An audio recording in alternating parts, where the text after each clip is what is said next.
Hello friends, मैं हूं doctor नीलम गुप्ता, मोक्ष हीलिंग जीरकपुर से। आज मैं आपको बताने जा रही हूं गाल ब्लैडर स्टोन्स के बारे में, गाल स्टोन्स के बारे में, जिसको कि कोलिथाइसिस भी कहा जाता है। गाल ब्लैडर जो होता है बेसिकली, जिसको आम भाषा में पित्त की थैली कहा जाता है, जब इसमें पथरी जो है बन जाती है, स्टोन्स जो है बन जाते हैं, तो उसको गाल स्टोन्स कहा जाता है। नॉर्मली गाल स्टोन्स जो हैं वो गाल ब्लैडर में प्रेजेंट होते हैं, ठीक है ना। तो पहले मैं आपको थोड़ा गाल ब्लैडर के बारे में बता देती हूँ, पित्त की थैली के बारे में। पित्त की थैली जो है, लीवर जो होता है हमारा राइट साइड, जो हमारा राइट साइड पेट में छाती के नीचे जो है लीवर प्रेजेंट होता है, जिसको जिगर बोलते हैं। और लीवर के पीछे और नीचे जो ये पित्त की थैली है ये प्रेजेंट होती है, वहाँ पर होती है। और ये 7 से लेकर 10 सेंटीमीटर, मतलब 10 सेंटीमीटर के अप्रॉक्स जो है इसकी लेंथ होती है। और इसका मेन फंक्शन होता है बाइल को स्टोर करने का।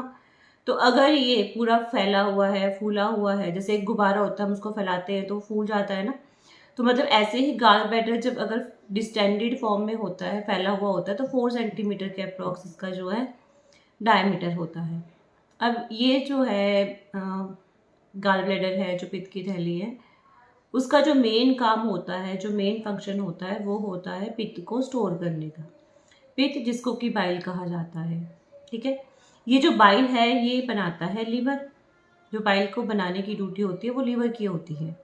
और ये एक्टिव प्रोसेस है, कॉन्टिन्यूसली जो है लीवर बाइल बनाता रहता है। और लीवर जो है बाइल बनाता है, वो जो है डक्ट के थ्रू, नलिका होती है जो लीवर से निकलती है, जिसको कॉमन हेपेटिक डक्ट बोलते हैं। और फिर ये जो है इस डक्ट में से होता हुआ गाल ब्लैडर में जाता है, पित्त की थैली में, और वहाँ पर स्टोर करता है। अब जो ये जो स्टोरिंग कैपेसिटी है गॉल ब्लैडर की, वो होती है 50 ml, मतलब 50 मिलीलीटर। इतना बाइल जो है ये स्टोर कर सकता है। लेकिन पूरे दिन में एक नॉर्मल पर्सन में 800 मिलीलीटर से 1000 मिलीलीटर, मतलब अप्रॉक्सीमेट 1 लीटर जो है वो बाइल पूरे दिन में सिक्रीट होता है।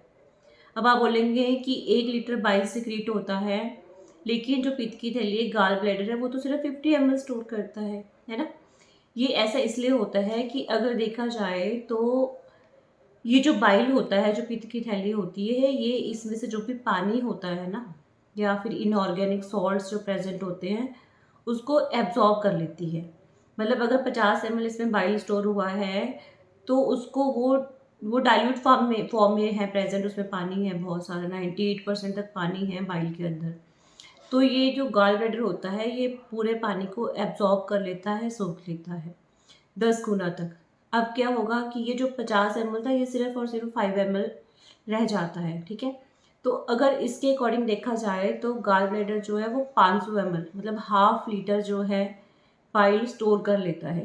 क्योंकि जैसे जैसे बाइल एंटर होता है, एक बार में जो लीवर से बाइल आता है वो 30 to 60 ml आता है। तो गाल ब्लैडर पानी को सोख लेता है, एब्जॉर्ब कर लेता है। तो इसके हिसाब से ये 500 ml, मतलब हाफ लीटर ऑफ जो बाइल है वो स्टोर करता है गाल ब्लैडर, क्योंकि कंसनट्रेटेड कर देता है बाइल को, कंसनट्रेशन को इंक्रीज कर देता है डाइल्यूट से। नेचुरल सी बात है कि जो लीवर से बाइल आता है वो एल्कलाइन होता है, क्योंकि उसमें पानी बहुत ज़्यादा होता है।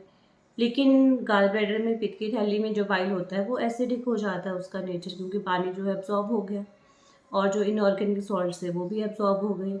ऐसा इसलिए होता है कि जो गाल ब्लैडर में जो सेल्स होते हैं उसमें सोडियम और पोटाशियम पंप होता है, जिसकी हेल्प से जो ये पानी जो है वो एब्जॉर्ब होता है। और गाल ब्लैडर म्यूकस भी सिक्रीट करता है, ऐसी बात नहीं है, ठीक है।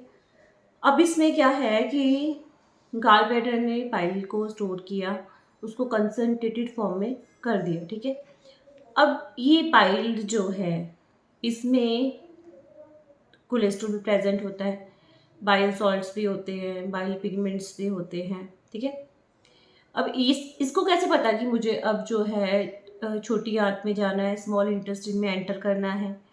ऐसा क्या होता है, ऐसा तब होता है जब जो स्मॉल इंटेस्टाइन होती है, जब जो खाना है वो स्टमक से, पेट में खाना जो है उसमें डाइजेशन होती है, खाना अच्छे से मिक्सअप होता है, उसके बाद वो जो है स्मॉल इंटेस्टाइन में एंटर होता है। और जैसे ही खाना इसमें एंटर होता है तो जो स्मॉल इंटेस्टाइन होती है वो एक हार्मोन रिलीज करती है, कोलसिस्टोकाइनिन। ठीक है, ये हार्मोन जो है गॉल ब्लैडर को सिग्नल देता है कि तुम जो बाइल है उसको सिक्रीट करो। तो उसकी वजह से गॉल ब्लैडर की जो मांसपेशियां हैं वो सिकुड़ती हैं, मतलब उसकी जो मसल्स है उसमें कॉन्ट्रैक्शन होती है। जब वो सिकुड़ता है गॉल ब्लैडर यानी कि पित्त की थैली, तो उसमें जो प्रेजेंट होता है बाइल वो डक्ट के थ्रू, जो डक्ट गॉल ब्लैडर के साथ अटैच होती है वो होती है सिस्टिक डक्ट। ठीक है, अब बाइल जो है गॉल ब्लैडर से भी आता है। जब गॉल ब्लैडर की मसल्स कॉन्ट्रैक्ट हुई तो उसमें से पित्त, ये जो बाइल है, निकल कर छोटी आंत में स्मॉल इंटेस्टाइन में एंटर होता है, जो कि फैट की डाइजेशन में हेल्प करता है।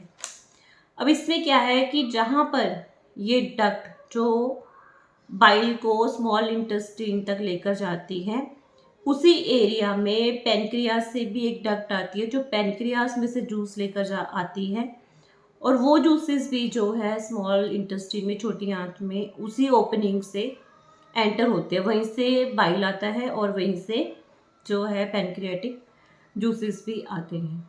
ठीक है ना। अब ये मैं आपको इसलिए बता रही हूँ क्योंकि गाल स्टोन्स आपको तभी समझ आएंगे जब आपको नॉर्मल समझ आएगा कि इसमें गाल ब्लैडर में क्या होता है और ये क्या काम करता है। तो स्टोन्स जो हैं या इससे रिलेटेड कोई भी प्रॉब्लम है वो बहुत आसानी से समझ आ जाएगी आपको। अब ये जो भी हार्मोन सिक्रेट हुआ स्मॉल इंटेस्टाइन में, उसने जो है सिग्नल दिया गाल ब्लैडर को, गाल ब्लैडर से जो है बाइल सिक्रेट हुआ और स्मॉल इंटेस्टाइन में आ गया। ठीक है, जब हम लोग खाना खाते हैं उसके घंटे या 1.5 घंटे के बाद जो है बाइल की सिक्रीशन जो है स्टार्ट हो जाती है। फिर खाना खाते हैं तो 4 या 5 घंटे तक ये कंटिन्यू से चलती रहती है बाइल की सिक्रीशन, और जैसे ही स्मॉल इंटेस्टाइन सिग्नल देती है इंटेस्टाइन उसको, तो वो डाइजेशन के लिए इंटेस्टाइन में आ जाता है। ठीक है ना, मतलब उसके बाद जैसे ही डाइजेशन या एब्जॉर्प्शन खत्म हो जाता है उसके बाद ये जो है प्रोसेस जो है वो स्लो, मतलब जो नॉर्मली जैसे होता है वैसे ही होता है। जो फास्ट प्रोडक्शन स्टार्ट होती है सिक्रीशन, वो जो है मतलब कम हो जाती है। जब हम लोग खाना खाते हैं उसी टाइम पे जो इसकी सिक्रीशन है वो इंक्रीज होती है। अगर मतलब खाने में, फूड में जो हमने लिया है मील, अगर उसके अंदर फैट्स की क्वांटिटी ज़्यादा है तो बाइल की सिक्रीशन ज़्यादा होती हैं, या अगर प्रोटीन्स प्रेजेंट है तो भी बाइल की सिक्रीशन जो है गॉल ब्लैडर से होती है। बट शुगर जो है, अगर हम शुगर इनटेक करते हैं तो शुगर का कोई रोल नहीं होता है बाइल के सिक्रीशन में। हाँ, लेकिन अगर एसिड्स है, कोई स्ट्रॉन्ग एसिड्स हैं डाइट में प्रेजेंट है, या स्टमक में से एसिड मान लीजिए कि स्मॉल इंटेस्टाइन में आ गया फूड के साथ, डाइजेस्ट होके आया मतलब इंटेस्टाइन में, तो उसकी वजह से क्या होगा कि जो गाल ब्लैडर होती है उसकी मसल्स जो है वो कॉन्ट्रैक्ट होती हैं, मतलब एसिड्स जो है वो मसल्स की कॉन्ट्रैक्शन को इंक्रीज करता है, जिसकी वजह से जो बाइल है वो ईजिली जो है इंटेस्टाइन में एंटर करता है। अब इसमें मैं आपको एक बात ये बता देती हूँ कि जैसे एक लीवर है, लीवर में से एक डक्ट आती है, ठीक है, जिसको हेपेटिक डक्ट बोल देते हैं, कॉमन हेपेटिक डक्ट। मतलब कि लीवर के अंदर बाइल बनता है, फिर जो लीवर में जो बाइल स्टोर होता है वो छोटी छोटी छोटी छोटी डक्ट्स में होता है। फिर आपको पता है कि जैसे लीवर है उसमें 2 लोब होते हैं, एक राइट लोब होता है, एक लेफ्ट लोब होता है। तो राइट लोब से एक ब्रांच आती है, लेफ्ट लोब में से एक ब्रांच आती है, और वो एक कॉमन डक्ट बन जाते हैं जिसको कॉमन हेपेटिक डक्ट कहते हैं, क्योंकि ये लीवर से जो बाइल इकट्ठा करके जो लेकर आती है। ठीक है, एक डक्ट जो होती है वो गाल ब्लैडर से निकलती है जिसको सिस्टिक डक्ट कहा जाता है। तो ये दोनों डक्ट आकर एक सिंगल डक्ट में मिलती है जिसको कॉमन बाइल डक्ट कहते हैं, क्योंकि जब डाइजेशन होता है तो बाइल गाल ब्लैडर में से भी एंटर होता है और लीवर में से भी एंटर होता है। तो एक डक्ट लीवर में से आई, एक गॉल ब्लैडर में से आई, और दोनों मिलकर कॉमन डक्ट बनाते हैं, और ये जो है जहाँ पैनक्रियाटिक डक्ट ओपन होती है छोटी आंत में, वहाँ पर ओपन होती है, जिससे सिक्रीशंस जो है स्मॉल इंटेस्टाइन में एंटर होती हैं। तो गाल ब्लैडर में इसी डक्ट में से, मतलब जो सिस्टिक डक्ट होती है वहीं से बाइल जो है लीवर से गाल ब्लैडर में एंटर करता है, और गाल ब्लैडर से उसी डक्ट में से जो है बाइल जो है बाहर आता है। तो इसमें कुछ पेशेंट्स जो होते हैं, जैसे लोग बोलते हैं कि नहीं डॉक्टर्स ने बोला है कि पित्त में पथरी हो गई है, अब वो तो निकलेगी ही नहीं क्योंकि कोई डक्ट ही नहीं होती है स्टोन को बाहर निकालने के लिए। अब मैंने आपको लास्ट अपनी वीडियो बताई थी पैनक्रियाटाइटिस। पैनक्रियाटाइटिस होने के सबसे कॉमन 2 कारण थे, एक तो गाल स्टोन्स और एक जो अल्कोहल इनटेक है ना। एक तरफ तो डॉक्टर्स बोलते हैं कि गाल ब्लैडर में से स्टोन आता है, वो स्मॉल इंटेस्टाइन में आके अटक जाता है ना, जिसकी वजह से बैक फ्लो की वजह से पैनक्रियाटाइटिस होता है। और दूसरी तरफ लोग बोलते हैं कि गाल ब्लैडर में से स्टोन निकलता ही नहीं। अगर स्टोन निकलता ही नहीं फिर गाल स्टोन की वजह से पैनक्रियाटाइटिस कैसे होता है? तो ऐसा नहीं है, गाल ब्लैडर में से स्टोन्स जो है वो आराम से निकल जाते हैं। उसमें कोई इन्फेक्शन होता है, कोई इन्फ्लेमेशन होती है तो वो भी जो है बिल्कुल क्योर हो जाती है। ऐसा नहीं, कई लोग करते हैं कि एकदम से इन्फ्लेमेशन होगी, सूजन होगी जी इमीडिएट ऑपरेशन करवाओ, तो ऐसा नहीं होता है। मतलब गाल स्टोन जो है वो ईजिली निकल जाते हैं। अब आया कि गाल ब्लैडर जो है बाइल को स्टोर करता है, ठीक है। बाइल में क्या होता है कि एक तो इसमें कोलेस्ट्रॉल प्रेजेंट होता है और एक होता है बिलीरुबिन। बिलीरुबिन जो होता है, क्योंकि हमारे शरीर में लाल खून के सेल्स होते हैं, रेड ब्लड सेल, आपको सबको पता है कि उसका जो लाइफ स्पैन होता है वो 120 डेज होता है। नॉर्मली 120 डेज के बाद पुराने रेड ब्लड सेल्स खत्म हो जाते हैं और नए रेड ब्लड सेल्स जो बनते हैं बॉडी में। तो जब ये जो लाल खून के सेल्स होते हैं, जब इनका लाइफ स्पैन ख़त्म हो जाता है तो इसमें से हीमोग्लोबिन निकलता है।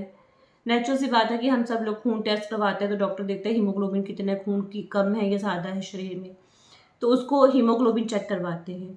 तो यही जो हीमोग्लोबिन होता है वो रेड ब्लड सेल्स जो लाल खून के सेल होते हैं उसमें प्रेजेंट होता है। अब लाइफ स्पैन खत्म हो गया, सेल जो है डेड होगा, तो फिर उसमें से हीमोग्लोबिन निकलता है। उसमें जो है हीमोग्लोबिन में प्रोटीन्स होते हैं, आयरन होते हैं और वेस्ट। जो वेस्ट होता है ना वो होता है बिलीरुबिन। सेल्स जो हैं रेड ब्लड सेल्स वो डिस्ट्रॉय हुए, उनका डिस्ट्रक्शन हुआ, उसमें से हीमोग्लोबिन निकला।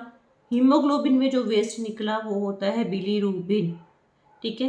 पहले वैसे इसमें से बिलीवर्डिन जो ग्रीन कलर का होता है वो निकलता है पिगमेंट, और फिर ये जो है ऑक्सीडाइज होकर बिलीरुबिन में कन्वर्ट होता है जो कि येलो पिगमेंट होता है। ये दोनों ही जो है ब्लड के थ्रू लीवर में आते हैं और लीवर इनको जो है बाइल के थ्रू जो है पित्त की थैली में गॉल ब्लैडर में आ जाता है। तो जब ये बाइल जो है स्मॉल इंटेस्टाइन में जाता है तो ये वेस्ट है, तो ये या तो यूरिन में निकल जाता है जिसकी वजह से यूरिन का कलर येलो हो जाता है, या फिर स्टूल में या फीसिस में निकल जाता है जिसकी वजह से स्टूल का कलर जो है ब्राउनिश होता है। अब इसमें जो बिलीरुबिन है वो तो है वेस्ट, ठीक है, मतलब वेस्ट बॉडी से रिमूव हुआ, बाइल जो है गया इंटेस्टाइन्स में तो वहाँ से वो रिमूव हुआ। और जो कोलेस्ट्रॉल होता है, एक्चुअली क्या होता है, अगर बॉडी में कोलेस्ट्रॉल ज़्यादा होता है, लीवर स्टोर हाउस में जितना भी कोलेस्ट्रॉल है वो लीवर में डिपॉजिट हो जाता है, तो उसी को ही तो फैटी लीवर कहा जाता है ना। तो लीवर क्या करता है, अगर एक्स्ट्रा कोलेस्ट्रॉल होता है तो वो बाइल में सिक्रीट करता है, बाइल में देता है, और यही बाइल जो है गाल ब्लैडर में आके स्टोर होता है। तो यही कोलेस्ट्रॉल जो इकट्ठा ज़्यादा होता है बाइल के अंदर प्रेजेंट होता है, तो यही जो है मेन जो कारण होता है पित्त की थैली में पथरी बनने का कारण होता है कोलेस्ट्रॉल।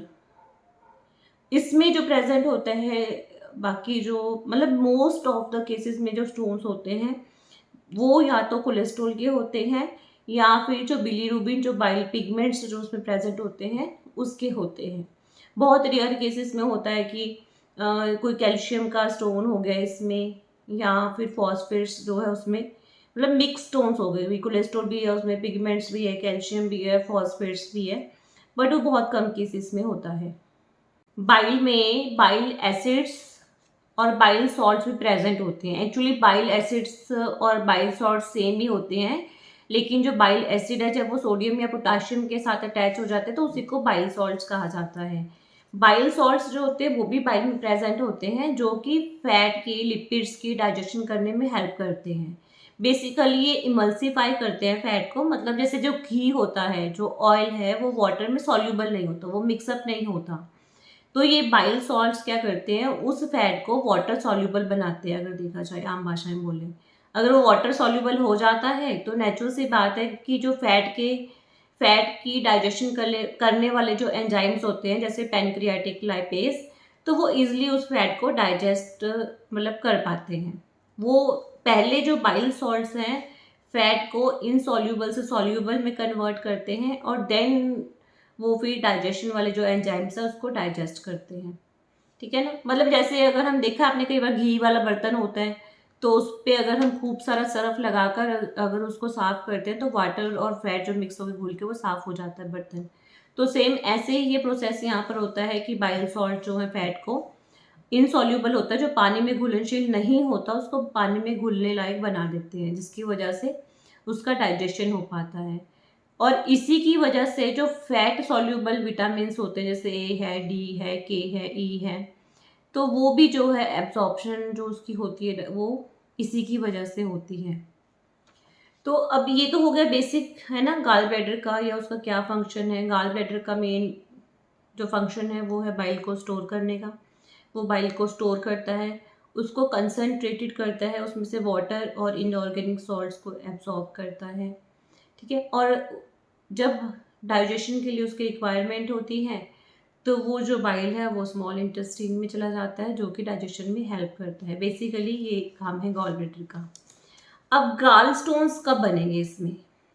गाल स्टोन्स की जो फॉर्मेशन नेचुरल सी बात है कि पथरी जो है वो पित्त की थैली में बन रही है, तो पित्त की थैली के अंदर गॉल ब्लैडर के अंदर बाइल स्टोन है, तो बाइल के जो कंपोनेंट्स हैं उन्हीं में से जो है स्टोन की फॉर्मेशन होती है। अब स्टोन की फॉर्मेशन का मतलब क्या है? मतलब जैसे आपने देखा कि अगर हमारे घर में पानी की टंकी है तो उसमें पानी है, पानी काफ़ी टाइम से रुका हुआ है तो उसके नीचे सेडिमेंटेशन हो जाती है। नीचे अगर रेत है, उसमें मिट्टी है, कोई भी वेस्ट है, उसमें कण प्रेजेंट है, वो नीचे एक पतली सी लेयर बना देते हैं, है ना। तो यही चीज़ सेम हमारे पित्त की थैली में होती है। पित्त की थैली का काम है बाइल को स्टोर करने का। वो बाइल तो स्टोर करता है, उसके साथ साथ उसको कंसनट्रेटेड कर देता है, उसमें सारा पानी एब्जॉर्ब कर लेता है, जिसकी वजह से वो कंसनट्रेटेड हो जाता है, गाढ़ा हो जाता है। अगर आम भाषा में बोले, पहले वो पानी जैसे पतला था, अब वो गाढ़ा हो गया है। और दूसरा है कि जो पित्त की थैली है वो म्यूकस भी सिक्रीट करती है, तो जिसकी वजह से जो है स्टोन फॉर्मेशन के चांसेस जो है वो ज़्यादा होते हैं। ऐसा कब होता है कि लंबे समय तक जो है बाइल वो गाल ब्लैडर में भी ही पड़ा हुआ है और वो बाहर मतलब कि स्मॉल इंटेस्टाइन में एंटर ही नहीं होगा। तो जितने लंबे समय तक बाइल गाल ब्लैडर के अंदर पड़ा रहेगा तो उतना ज़्यादा जो है वो कंसनट्रेटेड होता रहेगा, ठीक होता रहेगा, गाढ़ा होता रहेगा। अगर आम भाषा में बोले, उतने ही ज़्यादा जो है स्टोन की फॉर्मेशन होने की, पथरी बनने के चांसेस ज़्यादा हैं। ऐसे एक तो होता है जब जो लोग बहुत जल्दी चाहते हैं कि हमारा वज़न कम हो जाए और डाइट जो है बिल्कुल स्ट्रिक्टली बंद कर देते हैं जल्दबाजी के चक्कर में, वो डाइट लेंगे नहीं। और क्योंकि जब भी हम फास्टिंग करते हैं हम बिल्कुल खाली पेट रहते हैं, भूखे रहते हैं जल्दबाजी के चक्कर में, वज़न कम करने के चक्कर में, तो बाइल जो है उसका सिक्रीशन होगी नहीं, वो स्मॉल इंटेस्टाइन में एंट्री नहीं करता, क्योंकि फास्टिंग में बाइल की सिक्रीशन नहीं होती है। तो बाइल जो है गाल ब्लैडर में ही लंबे समय तक पड़ा रहता है और वो कंसनट्रेटेड होता रहता है और स्टोन के चांसेस इंक्रीज हो जाते हैं।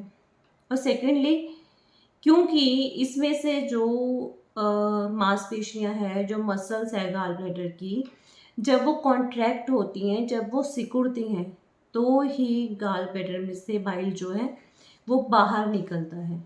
लेकिन अगर किसी भी कारण से गाल ब्लैडर की मसल्स वीक हो गई तो कॉन्ट्रैक्शन होगा नहीं प्रॉपर, और बाइल जो है वो कंप्लीटली जो है मतलब बाहर सिक्रीट नहीं होगा। जितनी अगर उसकी कॉन्ट्रैक्शन जितनी होनी चाहिए उतनी नहीं है तो नेचुरल सी बात है कि वो पूरा खाली नहीं होगा, एम्प्टी पूरा नहीं होगा, पूरा गाल ब्लैडर में से जो बाइल है वो बाहर जो है स्मॉल इंटेस्टाइन में एंटर नहीं होगा।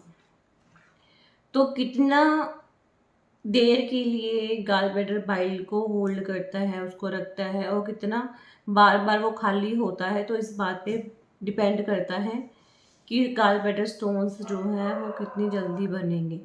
बाइल लीवर में से गाल ब्लैडर में एंटर हो रहा है हो सकता है कि उसमें ही वाटर की क्वांटिटी कम हो और कोलेस्ट्रॉल की या फिर बिलीरुबिन की मतलब पिगमेंट्स की क्वांटिटी ज़्यादा हो, तो भी तो स्टोन्स ज़्यादा बनेंगे ना, क्योंकि वो कंसनट्रेटेड ज़्यादा होगा। क्योंकि अगर बॉडी में कोलेस्ट्रॉल लेवल ज़्यादा है तो मतलब लीवर क्या करेगा, क्योंकि लीवर की ड्यूटी है अभी एक्स्ट्रा कोलेस्ट्रॉल उसने क्या करना है, बाइल के थ्रू एक्सक्रीट करना है। क्योंकि अगर बॉडी में एक्स्ट्रा कोलेस्ट्रॉल होता है तो लीवर उसको बाइल में ऐड कर देता है, मतलब बाइल के अंदर सिक्रीट कर देता है। तो नेचुरल सी बात है कि ज़्यादा कोलेस्ट्रॉल वो सिक्रीट करेगा, वो गाल ब्लैडर में स्टोर होगा, तो कोलेस्ट्रॉल के स्टोन बनने के चांसेस ज़्यादा होते हैं। ठीक है। और दूसरी बात ये है कि कोई भी ऐसा कारण जिसकी वजह से कोलेस्ट्रॉल ज़्यादा होगा तो स्टोन बनने के चांसेस भी ज़्यादा होंगे। और जैसे मैंने आपको बताया कि जो रेड ब्लड सेल्स हैं बॉडी में, ठीक है, मतलब लाल खून के सेल्स जो हैं, जब भी वो डैमेज होते हैं, डिस्ट्रक्शन होती है उनकी, तो हीमोग्लोबिन रिलीज होता है जिसकी वजह से पिगमेंट बनता है जो वेस्ट है, जो बाइल में होता है। लेकिन अगर किसी कारण से किसी को हीमोलिटिक एनीमिया है या ऐसी कोई प्रॉब्लम है जिसमें कि रेड ब्लड सेल्स नॉर्मल से ज़्यादा डिस्ट्रक्ट होते हैं, या मान लो कि उसका लाइफ साइकिल 120 डेज का है लेकिन वो अपने जो नॉर्मल टाइम पीरियड्स है उससे पहले ही सेल्स टूट रहे हैं, मतलब रेड ब्लड सेल्स ज़्यादा टूट रहे हैं, ज़्यादा हीमोग्लोबिन रिलीज होगा, ज़्यादा वेस्ट बनेगा बिलीरुबिन। तो बिलीरुबिन को लीवर ने तो बाइल के थ्रू जो है उसको एक्सक्रीट कर देना, बाइल में उसको डालेगा और वो जो है गॉल ब्लैडर में आएगा और फिर जो है पिगमेंट्स उसमें ज़्यादा होंगे, कोलेस्ट्रॉल उसमें ज़्यादा होगा, तो नेचुरल सी बात है ज़्यादा कंसनट्रेटेड हो जाएगा बाइल, तो ज़्यादा चांसेस है स्टोन्स बनने की। और एक इसमें ये भी होता है कि जैसे जिनको वीट एलर्जी होती है या ग्लूटन एलर्जी होती है, सीलियक डिसीज जिसको कहा जाता है, जिसमें कि स्मॉल इंटेस्टीन जो अंदर से है वो उसकी एब्जॉर्प्शन की शक्ति भी कम हो जाती है और वो डैमेज हो जाती हैं। तो ऐसे केसेस में क्या होता है, जो हार्मोन सिक्रीट करती है स्मॉल इंटेस्टीन डाइजेशन के लिए, जो कि गॉल ब्लैडर को एक्टिवेट करता है, वो हार्मोन वो सिक्रीट ही नहीं करती स्मॉल इंटेस्टीन। तो जब वो सिग्नल ही नहीं आएगा, वो हार्मोन ही सिक्रीट नहीं होगा, तो गॉल ब्लैडर में से जो बाइल है वो उसकी कॉन्ट्रैक्शन ही नहीं करेगा गॉल ब्लैडर, क्योंकि उसको सिग्नल मिला नहीं है। तो वो उसकी मांसपेशियां सिकुड़ेंगी नहीं, तो गॉल ब्लैडर जो है में से जो बाइल है वो छोटी आंत में एंटर ही नहीं होगा, लंबे समय तक उसमें बना रहेगा, पड़ा रहेगा, तो बाइल कंसनट्रेटेड होकर उसमें स्टोन के चांसेस जो है ज़्यादा हो जाते हैं। ऐसा ऐसे लोगों में भी होता है जो एसिडिटी के लिए बहुत लंबे समय तक जो है मेडिसिन लेते रहते हैं, खासकर एलोपैथिक, जिनको भी रिफ्लक्स डिसीज है, गैस्ट्रो इसोफेजियल रिफ्लक्स डिसीज है, कि एसिड जो है वो खाने वाली पाइप में जलन क्रिएट करता है, दर्द क्रिएट करता है, तो वो लंबे समय तक जो एसिडिटी को कंट्रोल करने की मेडिसिन होती हैं, है ना, प्रोटॉन पंप इनहिबिटर, उसको लेते रहते हैं। और ये जो मेडिसिन होती हैं ये गॉल ब्लैडर की जो मूवमेंट है उसको कम कर देती है, मसल्स की कॉन्ट्रैक्शन को कम कर देती हैं, तो जो बाइल है वो प्रॉपरली जो है एम्प्टी नहीं हो पाता स्मॉल इंटेस्टाइन के अंदर। जो ड्रग्स हैं वो भी साइड इफेक्ट करती हैं। मेलेटोनिन भी एक हार्मोन होता है जो कि नींद के लिए रिस्पॉन्सिबल होता है। जिन लोगों को अगर ये हार्मोन बॉडी में कम होता है तो उन लोगों को नींद नहीं आती है प्रॉपरली। जो ये हार्मोन होता है ये गॉल ब्लैडर में कोलेस्ट्रॉल के लेवल को इंक्रीज करता है और गॉल ब्लैडर में से कोलेस्ट्रॉल की सिक्रीशन को कम करता है। तो जिन लोगों में इस हार्मोन की डेफिशिएंसी होती है या ये हार्मोन कम होता है तो उन लोगों में भी जो गाल स्टोन होने के चांसेस ज़्यादा होते हैं। जो स्टोन के चांसेस है वो फीमेल्स में ज़्यादा होते हैं। वो ऐसा इसलिए होता है इस्ट्रोजन की वजह से, क्योंकि इस्ट्रोजन जो है गाल ब्लैडर की मूवमेंट को कम करता है, इसीलिए जो है फीमेल्स में गाल स्टोन के चांसेस ज़्यादा होते हैं, वो भी आफ्टर 40, मतलब मोस्टली जो होते हैं 40 ईयर्स के बाद जो फीमेल में गाल ब्लैडर के स्टोन के जो चांसेस हैं वो ज़्यादा होते हैं। बाकी तो मोटापा है या जो लोग बहुत स्ट्रॉन्ग फास्टिंग करते हैं या जिनको शुगर है या फिर फैमिली हिस्ट्री है या फिर जो मेडिसन्स हैं जो उसके ऊपर साइड इफ़ेक्ट क्रिएट करती हैं, या फिर अगर मान लीजिए कि लीवर में प्रॉब्लम है, लीवर में सिरोसिस है या लीवर से रिलेटेड कोई भी प्रॉब्लम है जिसकी वजह से प्रॉपर जो बाइल है उसकी मतलब सिंथेसिस नहीं कर पा रहा, प्रॉपर बाइल जो बनाना चाहिए, जितनी कंपोजिशन उसमें होनी चाहिए बाइल सॉल्ट्स की, बिलीरुबिन की, कोलेस्ट्रॉल की, फैट की, या इनऑर्गेनिक सोर्स की, वो कंपोजिशन प्रॉपर नहीं है, वो इम्बैलेंस्ड है, जिसकी वजह से स्टोन के चांसेस जो है वो ज़्यादा होते हैं, क्योंकि बाइल कंसनट्रेटेड हो जाता है। तो अगर लीवर से रिलेटेड कोई भी प्रॉब्लम्स है तो भी गाल स्टोन के चांसेस जो है ज़्यादा होते हैं। नेचुरल सी बात है कि गाल स्टोन ब्लैडर जो है वो राइट साइड, पेट में राइट साइड प्रेजेंट होता है लीवर के नीचे, ठीक है। तो अगर गाल स्टोन्स पेन क्रिएट करेंगे तो राइट साइड पर ही जो है पेन होता है। पेन सीवियर भी हो सकता है, डिपेंड करता है पर्सन टू पर्सन, क्योंकि जिनको भी पथरी होती है पित्त की थैली में, मोस्टली 80% को तो पता ही नहीं चलता कि उसको पथरी है भी। बाई चांस गलती से अल्ट्रासाउंड करवाए किसी और प्रॉब्लम के लिए तो उसमें आ जाता है कि गाल ब्लैडर स्टोन्स जो है पॉजिटिव है, मतलब प्रेजेंट है। लेकिन जिनमें अगर सिम्टम्स आते हैं, लक्षण आते हैं, तो वही है कि राइट साइड में दर्द होता है और वो बैक में पीछे को निकलता है, या अगर किसी को पेन ज़्यादा होता है तो वो शोल्डर में भी निकलता है, मतलब राइट शोल्डर तक जो पेन है वो रेडिएट करता है। नॉजिया होता है, वॉमिटिंग की फीलिंग, और वॉमिटिंग आती भी है, किसी को फीवर भी होता है। बाकी मेन तो यही सिम्टम्स होते हैं, बाकी डिपेंड करता है कि प्रॉब्लम जो है गाल ब्लैडर स्टोन में कितने ज़्यादा है। गाल ब्लैडर स्टोन्स इससे निकल जाते हैं, बहुत ज़्यादा कॉम्प्लिकेशन क्रिएट नहीं करते, बहुत रेयर केसेस में ही कॉम्प्लिकेशन क्रिएट करते हैं। कॉम्प्लिकेशन में यही है कि स्टोन जो है वो पूरे जो बाइल, अब जैसे कि लीवर है, लीवर में राइट बाइल डक्ट है, राइट एंड लेफ्ट दो बाइल डक्ट्स है, जैसे मैंने बताया था, वो दोनों कॉमन हेपेटिक डक्ट मतलब एक सिंगल डक्ट में खुलती हैं। और फिर जो है सिस्टिक डक्ट है जो गॉल ब्लैडर के साथ अटैच है, पित्त की थैली के साथ अटैच है। फिर लीवर की डक्ट और गॉल ब्लैडर की सिस्टिक डक्ट दोनों जुड़ती हैं और कॉमन बाइल डक्ट बनाती हैं। और ये कॉमन बाइल डक्ट जो है स्मॉल इंटेस्टाइन में ओपन होती हैं, ठीक है, और वहाँ पर स्फिंक्टर होता है, उस ओपनिंग के ऊपर भी स्फिंक्टर बना होता है कि जब उसने बाइल ने एंटर होना है तो वो ओपन होता है, जब मतलब प्रोसेस खत्म हो जाता है वो क्लोज रहता है स्फिंक्टर, वो ओपनिंग बंद कर देते हैं स्फिंक्टर ओपनिंग को। तो ये जो पथरी है अगर कहीं मतलब कहीं भी बन सकते हैं, ज़रूरी नहीं कि गाल ब्लैडर में ही पथरी बनेगी, नहीं। जो लीवर से लेफ्ट वाली डक्ट आ रही है उसमें भी हो सकती हैं, लीवर से राइट डक्ट है उसमें भी हो सकती हैं, मतलब जो बाइल की डक्ट्स हैं। और जो कॉमन हेपेटिक डक्ट है, हेपेटिक वर्ड लीवर के लिए यूज़ किया जाता है, मतलब लीवर से आने वाली बाइल वाली डक्ट जो है उसमें भी हो सकती हैं। और जो गॉल ब्लैडर है उसमें तो खैर हो ही सकती है, और उसके अलावा जो गॉल ब्लैडर के आगे जो सिस्टिक डक्ट है उसमें भी हो सकती है।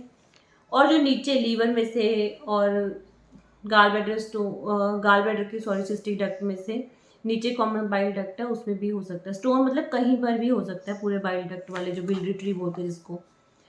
अभी अगर कहीं फंस जाता है तो ये जॉन्डिस क्रिएट करेगा। नेचुरल सी बात है कि मान लीजिए कि स्टोन जो है वो डक्ट में फंस गया, मान लो कि लीवर से जो डक्ट आ रही है उसमें स्टक हो गया, फंस गया, तो नेचुरल सी बात है कि बाइल ऊपर से नीचे नहीं आएगा। अगर लीवर की डक्ट में ब्लॉकेज है तो लीवर में ही बाइल इकट्ठा होता रहेगा, तो उसमें क्या है कि जो बिलीरुबिन जो पिगमेंट है वो ब्लड में मतलब सीरम में चला जाएगा, जिसकी वजह से पूरी बॉडी में वो येलो कलर नज़र आता है, पेशाब में येलो कलर जो है मतलब यूरिन जो है वो येलो कलर में आता है, खारिश होती है अगर वो टिश्यूज़ में स्प्रेड हो जाता है, मतलब जॉन्डिस जो है वो इंक्रीज हो जाता है अगर पथरी कहीं भी डक्ट में फंस जाती है। हाँ, कईयों को अगर गाल ब्लैडर स्टोन है तो सूजन भी हो जाती है, इन्फ्लामेशन भी हो जाती है, जिसको एक्यूट कोलसिस्टाइटिस, या अगर लंबे समय तक है तो क्रॉनिक कोलसिस्टाइटिस बोल देते हैं। बट कॉम्प्लिकेशन वो ठीक होने वाली प्रॉब्लम है। अगर कोलसिस्टाइटिस है, इन्फ्लामेशन है, इन्फेक्शन है गाल ब्लैडर में, तो उसको आराम से ठीक किया जा सकता है। मतलब गॉल ब्लैडर में कॉम्प्लिकेशंस तो मतलब ना के बराबर ही आती हैं, बहुत रेयर केसेस में ही आती हैं। और इसमें जो टेस्ट है नेचुरल सी बात है कि अल्ट्रासाउंड है, उसके बाद फिर सीटी स्कैन है, फिर एमआरआई है। अल्ट्रासाउंड जो होता है वो एक तरफ से चेक करते हैं, सीटी स्कैन अगर देखा जाए तो चारों तरफ से चेक करते हैं, एमआरआई में एक एक सेल चेक किया जाता है। मतलब नॉर्मल अगर आम भाषा में डिफरेंस देखें कि अल्ट्रासाउंड, सीटी स्कैन, एमआरआई में क्या क्या डिफरेंसेस हैं। तो ये था मेरा छोटा सा आपको समझाने की कोशिश गाल ब्लैडर स्टोन्स के बारे में। और ये बिल्कुल गलत है कि गाल ब्लैडर में से स्टोन्स नहीं निकलते हैं, और अगर इन्फेक्शन हो गया है, उसमें इन्फ्लामेशन हो गई है तो ऑपरेशन करवाना ही पड़ेगा। तो ये बिल्कुल ही गलत है, क्योंकि ये ऐसी प्रॉब्लम है जिसको हम अपने लाइफस्टाइल को ठीक करके बिल्कुल ही ईजिली जो है ठीक कर सकते हैं। मतलब थोड़ी सी मेडिसिन लिया, प्रॉब्लम ज़्यादा है तो मेडिसिन यूज़ कर लिया, स्टोन है तो मेडिसिन ले ली, और स्टोन इसलिए निकल भी जाता है, और अगर इन्फ्लेमेशन है तो वो भी ठीक हो जाती है।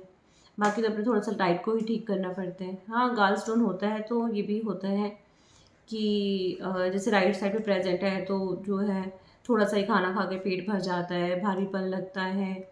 और बाकी अगर जॉन्डिस वगैरह हो तो फिर उसके अगर कोई स्टोन फंस जाता है तो जॉन्डिस से बाकी रिलेटेड सिम्टम्स आते हैं। फिर भी आपका कोई क्वेश्चन है, कोई क्वेरी है तो आप मुझे कॉल कर सकते हैं, व्हाट्सएप कर सकते हैं, या अगर आप चाहते हैं कोई ऐसा टॉपिक जिसके ऊपर मैं वीडियो बनाऊं तो आप मुझे वो व्हाट्सएप कर सकते हैं, टॉपिक का नाम लिख कर, कोई सी प्रॉब्लम का नाम लिख कर, तो मैं उसके ऊपर ज़रूर वीडियो बनाऊंगी। और अगर आप चाहते हैं कि मुझे अपनी वीडियो में कुछ नया ऐड करना चाहिए तो वो भी आप मुझे अपने सजेशंस मुझे व्हाट्सएप के थ्रू भेज सकते हैं। क्योंकि कुछ पेशेंट्स ने मुझे कहा, कुछ लोगों ने मुझे कहा कि मैम आप प्लीज़ थोड़ा सा खाने के ऊपर भी बता दीजिए, तो मैं कोशिश करूँगी कि अपनी आने वाली वीडियोस में मैं आपको खाने के ऊपर भी जो है अच्छी अच्छी वीडियोस बनाकर दूँ, और एक कॉमन सी लैंग्वेज में जाके आप आसानी से समझ पाएँ, और बहुत ज़्यादा कॉस्टली डाइट प्लान भी ना हो, है ना। चलो ठीक है। अगर फिर भी आपका कोई क्वेश्चन है, कोई क्वेरी है, अगर आप चाहते हैं मुझे कोई इम्प्रूवमेंट्स करनी चाहिए या कुछ ऐसा जो मुझे चेंज करना चाहिए, तो आप प्लीज़ मुझे व्हाट्सएप ज़रूर करें और मैं उस पर फोकस ज़रूर करूँगी। Thank you.